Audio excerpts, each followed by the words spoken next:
Hello friends, तर आज इकडे आपण बनवणार आहोत गवार आणि बटाट्याची भाजी। तर ही भाजी थोडीशी वेगळ्या पद्धतीची आहे, थोडी वेगळी रेसिपी आहे, त्यामुळे मी म्हटलं मी तुमच्याबरोबर ही शेअर करते।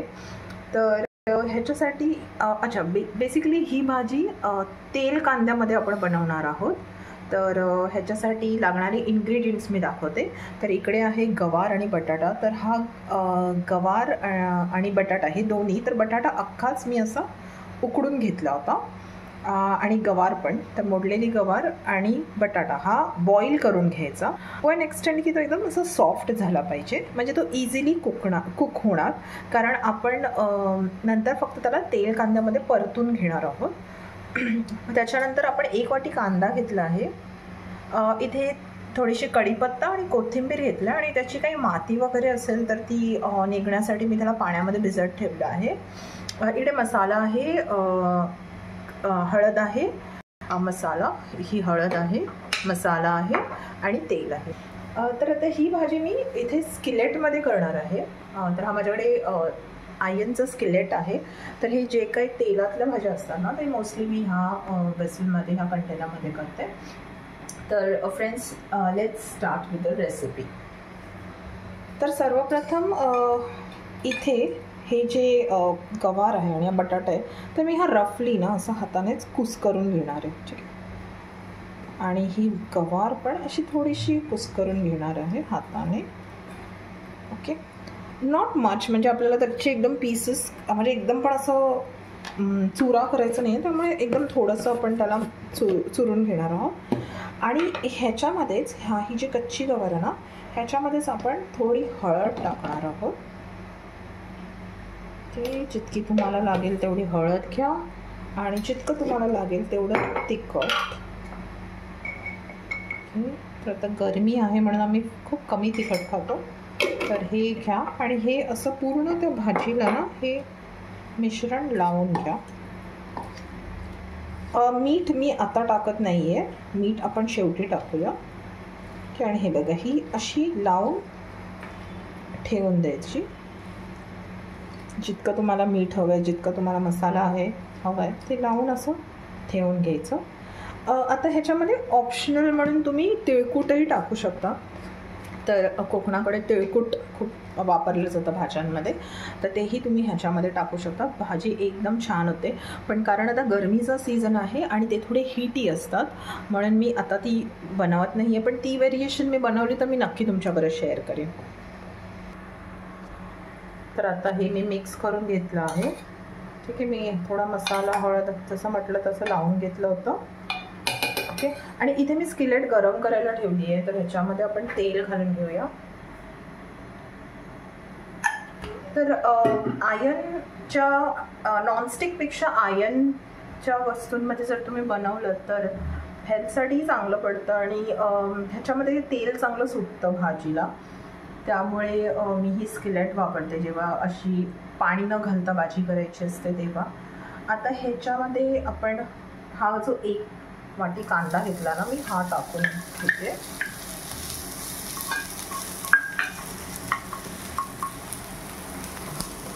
मीडियम गॅसवर ह्याला, मीडियम हाय गॅसवर थोडा ह्याला आपण फ्राय करून घेऊया। मीनवाईल आपण हे जे मॅरिनेट केले ना ही गवार, ती अशी साईडला ठेवून द्यायची। तुमच्या आवडीप्रमाणे तुम्ही मसाला टाकू शकता आणि ॲज आय सेड तुम्ही तिळकूट किंवा कराळचं कूटही टाकू शकता। तर आपण ही कांदे जरा छान पिंक होईपर्यंत त्याला शिजून देऊया, तोपर्यंत आपण आपलं कढीपत्ता आणि कोथिंबीर काढून घेऊ। इथे आता हा कांदा आपला थोडासा गोल्डन पिंक झाला आहे, ठीक आहे। आता ह्याच्यात आपण कढीपत्ता टाकून घेऊया, कढीपत्त्याला पण छान फ्राय करून घेऊया। कढीपत्ता टाकला, आता आपण ही भाजी टाकून घेऊया। ह्याच्यात बटाट्याचे पीसेस थोडेसे मोठे ठेवले ना तर जरा म्हणजे अख्खे चांगले लागतात।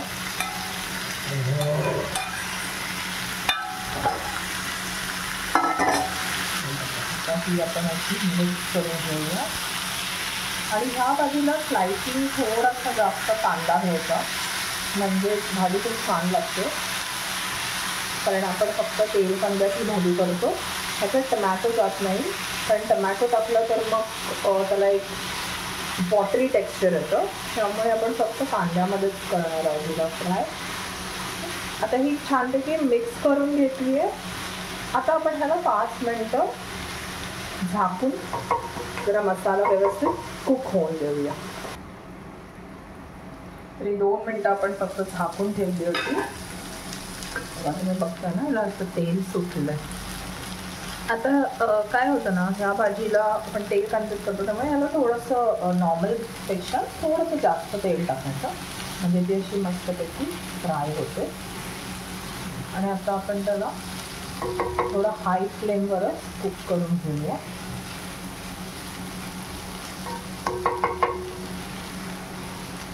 असं तेल सोडायला लागतं. असं हाय फ्लेमवर त्याला कुक करून घेऊया. थोडंसं मीठ घालून घेऊया. आणि कारण आपण ह्याला ऑलरेडी उकडून घेतलेलं आहे, त्यामुळे ह्याला काही खूप वेळ लागत नाही कुक होण्यासाठी. त्याच्यात आपण सॉल्ट घालूया, थोडं मीठ घालूया.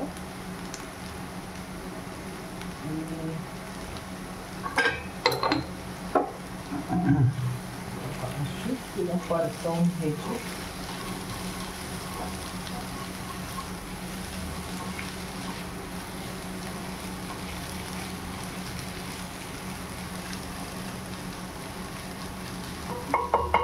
परत मीठ टाकलं म्हणून आता गॅस कमी करून 2 मिनटं तिला शिजायला ठेवून देणार आहे.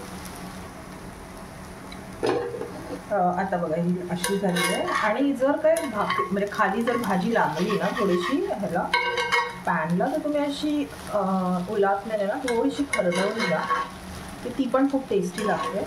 आणि म्हणजे ही बाकीची भाजी एकदम छान शिजते. ओके, हे बघा ऑलमोस्ट त्यातलं जेवढं काय पाणी होतं, आपण पाणी मुळात टाकलंच नव्हतं, पण ते जे मसाला आणि हळद लावलेलं त्याच्यात किंचित जर थोडंसं आधी भाजीचं पाणी असेल तर तेही आता ओढून गेलं आहे. आणि आता अशी आपली भाजी मस्त सुकी झाली आहे. ठीक आहे, त्यात मीठ पण बरोबर आहे. बघा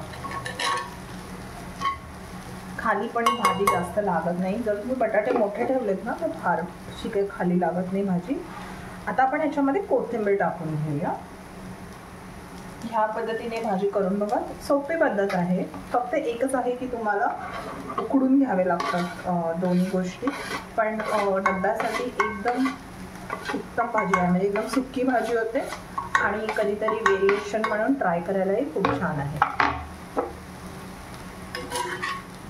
आणि आता आपण ह्याची छानपैकी भाजी ही झाली आपली तेल कांद्यातली गवार बटाटा. तर ही माझ्या मम्मीची रेसिपी आहे, जी मला असं वाटलं मी तुमच्याबरोबर शेअर करू, कारण खूप वेगळी टेस्ट होते, खूप छान होते, खूप टेस्टी भाजी होते. तो फ्रेंड्स प्लीज ट्राय आणि do comment if you like. We would be very happy to have your feedback. Thank you friends. See you. Bye bye.